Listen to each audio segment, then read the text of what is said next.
শুধুমাত্র এইরকম ওয়াজ মাহফিলের আয়োজন করলে হবে না, আল্লাহর হুকুম আহকাম গুলো মানতে হবে, আল্লাহর ফরজ বিধান মানতে হবে, নবীর সুন্নাত তরিকায় চলতে হবে।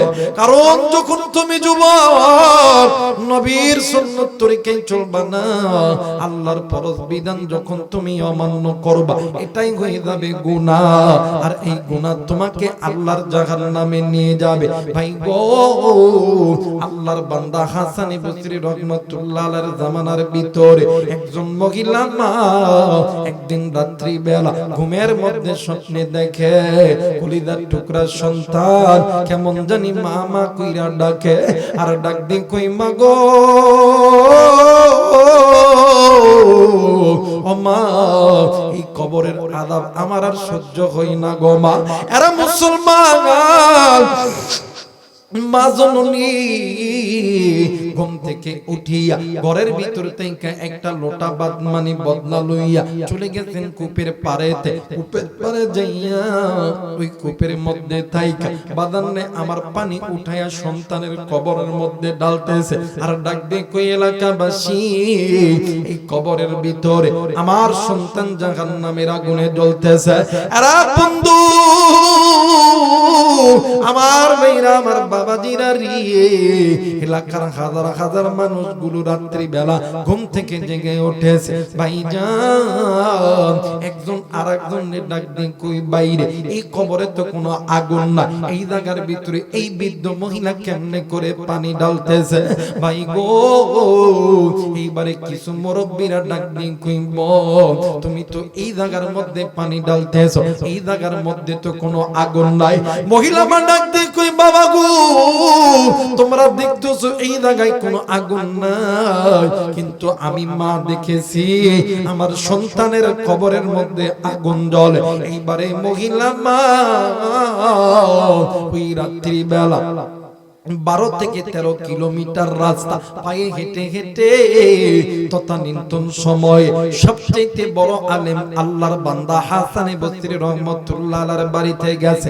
ওই জায়গায় যাওয়ার পর রাত্রি বেলা হুজুরকে ঘুম থেকে জাগ্রত করছে। ডাক দিয়ে কই, হুজুর, হুজুর ঘুম থেকে উঠিয়া ডাক দিয়ে কই, মা, আপনি এই রাত্রি বেলা আমার বাড়িতে কেন আইছেন গো মা? ও মা, এরপর আপনার শরীর বিজান, আপনি এই রাত্রি বেলা কেন আইছেন? মহিলা মা ডাক দিয়ে কই, বাবা গো, ও বাবা, এই দুনিয়ার জমিনে যে সন্তানের মা নাই, যে সন্তানের বাবা নাই, ওই সন্তান যদি বিপদে পড়ে কোনো মা কোনো বাবা সহ্য করতে পারবে না। হুজুর, আমি মা আজকে রাত্রি বেলা ঘুমের গভীরে স্বপ্নে দেখি আমার কলিজার টুকরা সন্তানের কবরে জাহান্নামের আগুন দাউ দাউ করে জ্বলতেছে। হুজুর গো, বলেন বলেন, আমি মা কি পারি আমার সন্তানের ওই কবরের আযাব দেখিয়া চুপ করিয়া থাকতে? ওগো হুজুর, আমি মা আপনার কাছে এসেছি, এমন কোন আমল আছে কিনা যে আমলটা করলে আমার আল্লাহ এই কবরটা মাফ করিয়া দিতে পারে? এইবারে আল্লাহর বান্দা হাসান বসরি রহমাতুল্লাহ আলাইহি ডাক দিয়ে কই, মা গো, আমল কি করতে পারবেন নি মা? মা ডাক দিয়ে কই, হুজুর, সন্তানের জন্য মা বাবা জীবন যদি দিতে হয়, মা বাবা জীবন দিতে রাজি। সন্তানের জন্য মা বাবা যদি ভিক্ষা করতে হয়, মা বাবা ভিক্ষাও করতে রাজি। সন্তানের জন্য মা বাবা যদি কামলাও দিতে হয়, কামলাও দিতে রাজি।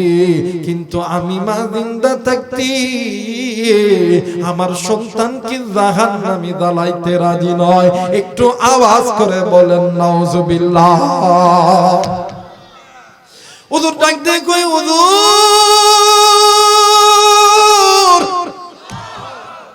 আপনার কাছে বলতেছে, হুজুর, এমন কোন আমল আছে কিনা যে আমলটা করলে আমার আল্লাহ আমার সন্তানের এই কবরে আযাবগুলোকে মাফ করে দিবেন? এই জায়গায় অনেক মুরব্বি আইছেন, অলের কলিদার টুকরা যুবক বাইরা এসেছে। এর যুবক আমি জানি না এই ময়দানে কারদানি কলিদার টুকরা মান কারদানি বাবা নেই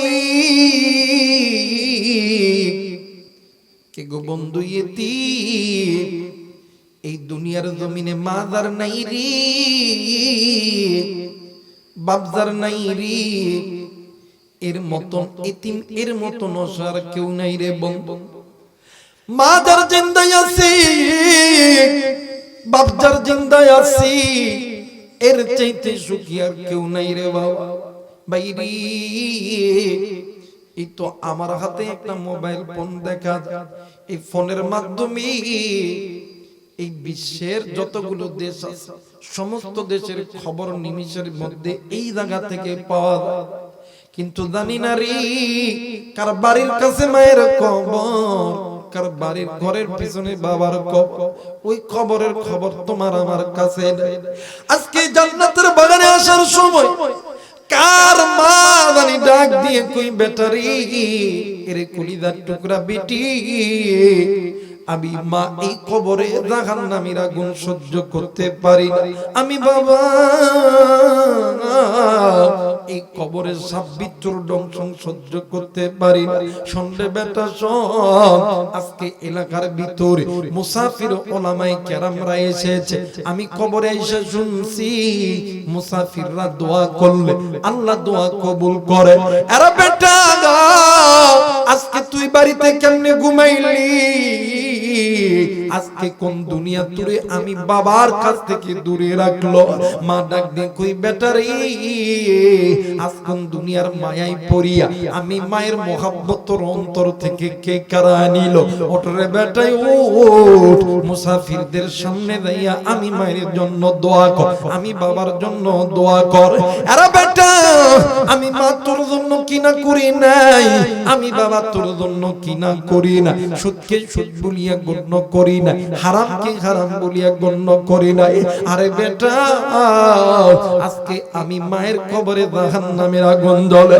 আমি বাবার কবরে জাহান্নামের আগুন জ্বলে আর সিরাজগঞ্জের বাবাজিরা আর যুবক বন্ধু এর কলিজার টুকরা মা আজকে ওই মা দেখার নাই বাপ দেখার নাই ওই মা বাবার জন্য কোন কোন মুমিন মুসলমান নেককার মা বাবার সন্তান দোয়া কইরা বাড়িতে যাবেন দুই হাত উঁচু করিয়া আমার আল্লাহরে দেখায়া দাও আল্লাহ তুমি দেখো নেককার সন্তান হাত উঠাইছে নাফরমান সন্তানগুলো আসে নাই ওগো মালিক আল্লাহ তুমি এই নেককার সন্তানদেরকে আল্লাহ তুমি কবুল করে নাও জোরে জোরে বলেন আমিন আরেকবার বলেন আমিন লা ইলাহা আরো জোরে লা ইলাহা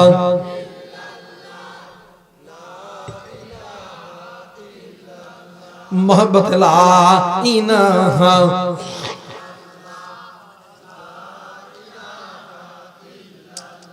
ভাইজান যার দিনে আছে আল্লাহর ভয় ওগো আল্লাহ আল্লাহ সব সময় দুনিয়াদারি ভালো লাগে না দুনিয়াদারি ভালো লাগে না ভালো লাগে যে এই লা ইলাহা আরো জোরে লা ইলাহা লা ইলাহা ইল্লাল্লাহু মুহাম্মাদুর রাসূলুল্লাহ সকলেই পড়ি সাল্লাল্লাহু আলাইহি ওয়াসাল্লাম একটু মহব্বতে বলেন না আল্লাহু আকবার আরেকবার বলেন আল্লাহু আকবার মিনতে মক্কা মিনতে মিনার মিনতে মদিনা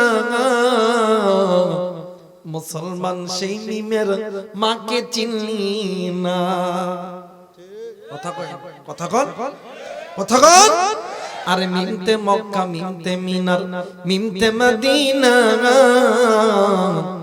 মুসলমান সেই মিমের মাকে চিনি না জনম দুঃখিনী মা জনম দুঃখিনী মা গর্ভধারণী মা দুঃখের দরদ আমার জনম দুঃখী মা, দুঃখের দরদি আমার জনম দুঃখী মা, মিনতে মক্কা মিনতে মিনার মিনতে মদিনা, মুসলমান সেই মিমের মাকে চিনি না। নারায়ে তাকবীর, নারায়ে তাকবীর। এবারে মা জানেন ডাক দেখো, হুজুর ও হুজুর, আমি মায়ের জীবন যদি দিতে হয়, জীবন দিতে রাজি, হুজুর মরতে যদি হয় মরতে রাজি, রক্ত যদি বিক্রয় করতে রক্ত বিক্রয় করতে রাজি, কিন্তু আমি মা জিন্দা থাকতে আমার সন্তান জাহান্নামে যাবে, আমি মা কোনোদিন সহ্য করতে পারতাম না। জোরে বলেন আল্লাহু আকবার। এই দুনিয়ার জমিনে সন্তানকে যেই পরিমাণ ভালোবাসে মা আর বাবা, ওই পরিমাণ ভালোবাসা ভাই বোন স্ত্রী সন্তান বন্ধু বান্ধব শ্বশুর শাশুড়ি সকলের ভালোবাসা যদি এক পাল্লায় রাখা হয়, মা আর ভালোবাসার মা আর বাবার ভালোবাসা যদি এক পাল্লায় রাখা হয়, ওই মা আর বাবার ভালোবাসার পাল্লায় বেশি ভারী হবে। জোরে বলেন আল্লাহু আকবার। এই দুনিয়ার জমিনে তোমার ভাই তোমার বোন তোমার খালা খালু শ্বশুর শাশুড়ি স্ত্রী সন্তান সবাই তোমারে ভালোবাসে স্বার্থের লোভে। স্বার্থ ছাড়া দুইজন ব্যক্তি ভালোবাসে, একজন হইল মা আর একজন হইল বাবা। আর বর্তমান আমার বাংলাদেশে ওই মা বাবা সন্তানকে মানুষের মতন মানুষ কইরা গইরা উঠানোর পরে সন্তানকে doctor engineer army police BDR RAB তৈরি করার পরে দেখবেন সন্তান মা বাবার সঙ্গে দেয় না আর মিল, দেয় শ্বশুর শাশুড়ির সঙ্গে মিল। কথা কয় না, দেখবেন হাই হাই রে মা বাপরে কোনোদিন সালাম দেয় না, কোনোদিন সালাম দেয় না, কিন্তু বইয়ে কইছে হনো প্রতিদিন 3 বার। তুমি কোথায় যাবা না যাবে এটা জানার দরকার নাই, কিন্তু আমার বাপ মায়ের খবর নিতেই হবে। এখন মাইনকা সিবাত পইরা গেছে, প্রতিদিন সকালবেলা এবার ঘুম থেকে উঠে ফোন দেয়, আব্বা আসসালামু আলাইকুম। কথা কয় না, দুপুর বেলা আব্বা আসসালামু আলাইকুম। কথা কয় না। আমার ওই মাইনকা সিবাত পইরা গেছে। আজকে আসার সময় হাই হাই রে হঠাৎ কইরা ফেসবুক চালাইতে চালাইতে একটা ডায়লগ পড়তেছে, তোমরা দেখেছো প্রভু মানুষের পরাজয় মশার কামড়ে থাকার কইতাম না। কথা কয় না কেন? এটা একটা খারাপ ল্যাঙ্গুয়েজ আছে, এই জন্য কইতাম না, কারণ আমি যেইটাই কই ওইটা এখন মানুষের গায়ে লাগে। কথা কয় না কেন?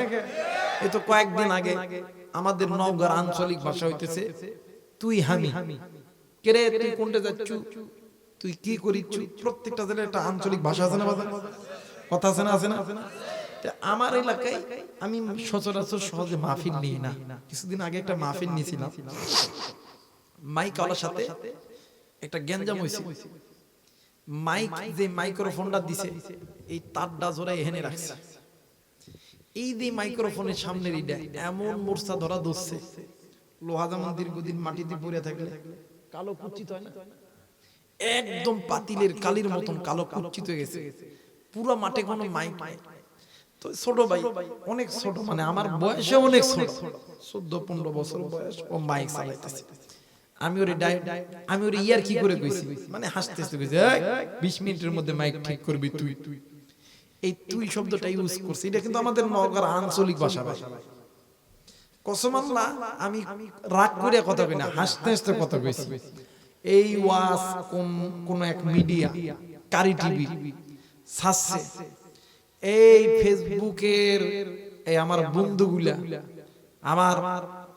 আমার কলিজার টুকরা যুবক যুবতী ভাই বোন, আমার মা বাপ ভাই বোন 14 গোষ্ঠী উদ্ধার করে দিতেছে। এই হুজুর বেয়াদব, একে দাওয়াত দেয়, এরকে দাওয়াত দেয়, ইলম নাই আমল নাই। তো একদিন আমি আমার হুজুরে কইলাম, হুজুর কন্ত দেখি কি করতাম করে, আরে ওরা তো পুরো ওয়াজ শুনে না। আমি কই হর শুনে নাই, কই ওরা না যায় না গালি দিতেছে, তোর যে টুটা ফাটা যেগুলো গুনাহ আছে ওগুলো আল্লাহ maaf করে দিতেছে, আর তোর গুনার বোঝাটা আল্লাহ ওদের ঘাড়ে চাপাইতেছে। এজন্য আমি আর ওই রকম করে কই না। আমার ভাইরা আমার বন্ধুগণ, এই বইয়ের কথা শুই না, বাপ আর মায়ের দেয়, শ্বশুর শাশুড়ির দেয় ফোন, কিন্তু বাপ আর মারে দেয় না। বাপ আর মা অসুস্থ, একদিন বলেও না